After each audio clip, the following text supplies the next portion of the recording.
When I wrestled, the very first match Kurt Angle had was versus Teddy Hart.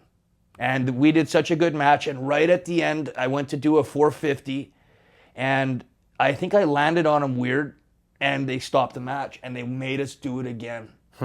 And I was like, fuck. And he said to me, they were mad because they're like, you can't take a chance. If you hurt him, he's like a fucking, and so are you. Valuable commodities. You've already got the contract.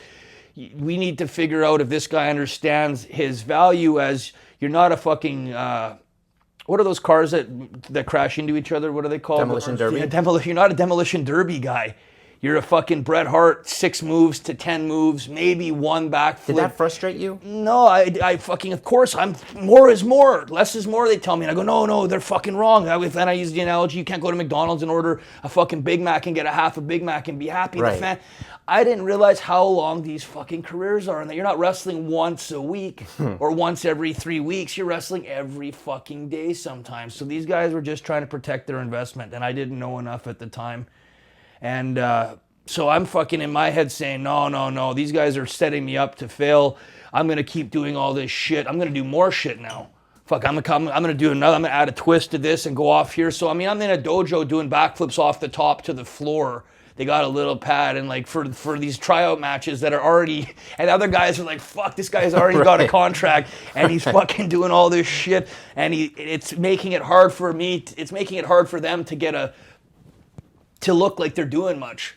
So it was, but Kurt Angle was phenomenal how fast he caught on, and he was a guy that pulled me aside, and I was in the morning, I was roommates with him, or I was close enough, I think. I stayed in his room, I think, for a couple days, and I was riding with him, though, and I pulled out a bag of weed. And he's like, my wife smokes that shit. He goes, get it the fuck away from me. He's like, it's illegal. He's like, I'm supposed to be on the Wheaties box, gold medalist for the whole fucking United States of America. What are you doing? You can't have that around me. And I just didn't even think about it. I'm like, oh. So I guess later on it got back to the office that I was dangerous to have around some of these big stars because I was fucking sloppy. Who do you think brought that to the office? Probably as many guys that wanted to fucking say, like, I know Tiger Ali Singh set me up one time, asked me for some weed, and then I fucking thought he was cool. So I'm like, yeah, I have some. I'll give you some. Because I don't want it. I just want to see what you're going to say. And I was just like, and he's a fuck him anyway. He was a fucking weasel, and a lot of guys knew that. But he was in Calgary training with Leo Burke, so I thought he was one of the boys. And I'm sure anyone else that was asked, they're not protecting me. Fuck, that's my own stupidity. I'm fucking bringing illegal drugs, whether it's marijuana or fucking heroin or whatever. At that time, it's class 5 or whatever, category 3 drug or whatever, carries jail time. And I have it with me, and I can't sleep at night. And I'm up around rollerblading around the fucking hotel. I got a brand new pair of rollerblades, like $1,000 pair of mountain bike and rollerblades. And I'm rollerblading around fucking the hotel and going down to the store at 2 in the morning trying to burn off some steam and smoke somewhere where they can't smell it, and come back, a couple hours later. So, and I got a fucking $50,000 visa. I got like fucking 10 grand now, real money on me that I don't have to worry about re-upping my shit. This is my money now. And beautiful wardrobe. I bought so many clothes, and ends up Kurt Angle's got all my bags in the car, and there's a car accident. Dory Funk has got a load of guys all following him to a show in Cherry Hill. So weird. It was a weird, long time. It was the first time Teddy Hart ever had a match. There's one picture of it. I was 160 pounds in a pair of little white and blue bulldog shorts, bulldog pants. I didn't even have wrestling gear. And they said, man, can you stay behind? And Dory was, I think, maybe, I don't know, he might have been a little out of it. I don't know exactly. It might have just been age too, but I think Marty kind of gave me the Iggy because they're the ones that got me signed, right? That was part of the Harts and the Funks are really close. So she says, can you help us out? There's been a car accident.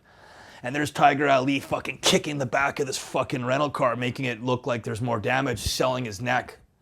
Like he's been hurt. And the taxi driver's fucking pissed. He knows he's been fucked. He's like, man, we barely touched you. He's like, come on. And some of the wrestlers are selling them. So I had to stay behind and deal with this car accident. And my bags are taken to the building. And then we don't get to the building because it takes so long to get all this shit done. By the time I get to the building, the show's over. But guess who goes into the locker room? I do. I check around the locker room. And I just had a habit at that time always of looking around for stuff and fucking if you find a wallet or something or whatever. So I just happened to kind of go do a glance around the room and see what was left behind, how much of a mess wrestlers make after shows are done kind of thing. And it's just weird in my head. But So I knew my bags weren't left at the building. When I went into Kurt Angle's room, he said, your bags are left at the building. Sorry, I brought them in for you. I'm like, that's 4 fucking bags, man.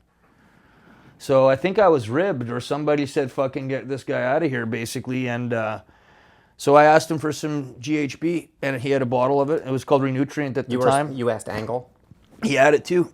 And if he's a WWE king or whatever, and he's not going to hire me in the future because I'm saying something on a shoot video again, He's not. It's the truth. I mean, I interviewed Kurt Angle before. I think he'd be honest. And we didn't talk about this, but I mean, he was really forthcoming with his how he had a falling out with Vince McMahon. He basically went after him in his office. Oh, no, I'm saying, I'm saying if Kurt doesn't like me talking about it now and he's back in WWE and he goes, somebody in a rat, I would say there's some shit disturber that says, hey, Teddy Hart called you out for doing GHB 20 fucking years ago. It's like, check the stats, and I say this in the shoot interviews, check the legal statistics. I'm not calling a guy out or putting him on blast.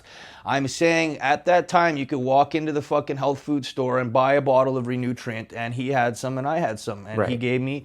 and I wanted a big amount because I was fucking furious. My bags had been stolen. All my clothes, all these new clothes. You're talking like $40,000 worth of shit. Some of these shirts were $700, $1,000 shirts. Fucking, I was buying Big Star jeans, $400 a pair. I mean, I had my whole wardrobe because I was supposed to move down there at the time. So I had everything that I had basically in my life in these bags, and they fucking took them all. And I was told they're thrown in the fucking, basically thrown off the fucking bridge. Sean Stasiak later on fucking said to me, like, your shit just got like chucked. Told to us by the office to get rid of his shit. So I heard the coup was already on me at that time, but Kurt says there's a fan on the phone. So I pick up the phone, and it's some fucking wrestling fan talking about who knows fucking what. And I'm thinking like, and I could feel the shit start to kick in. And I was fucking pretty dizzy. And I remember I was like, I better get back to my room. So I went to take a piss. Supposedly I pissed on the floor of the toilet seat, and they got a little bit mad or something. I don't remember vaguely. And they sent me out of the room. And I walked down the hallway, and Bruce Pritchard pops out of the fucking hallway. And it was a weird thing, and Tom ended up coming in. And Tom's like, man, you're fucked up. Like, what's going on here? And I'm like, I said, I don't know. Somebody stole all my fucking bags.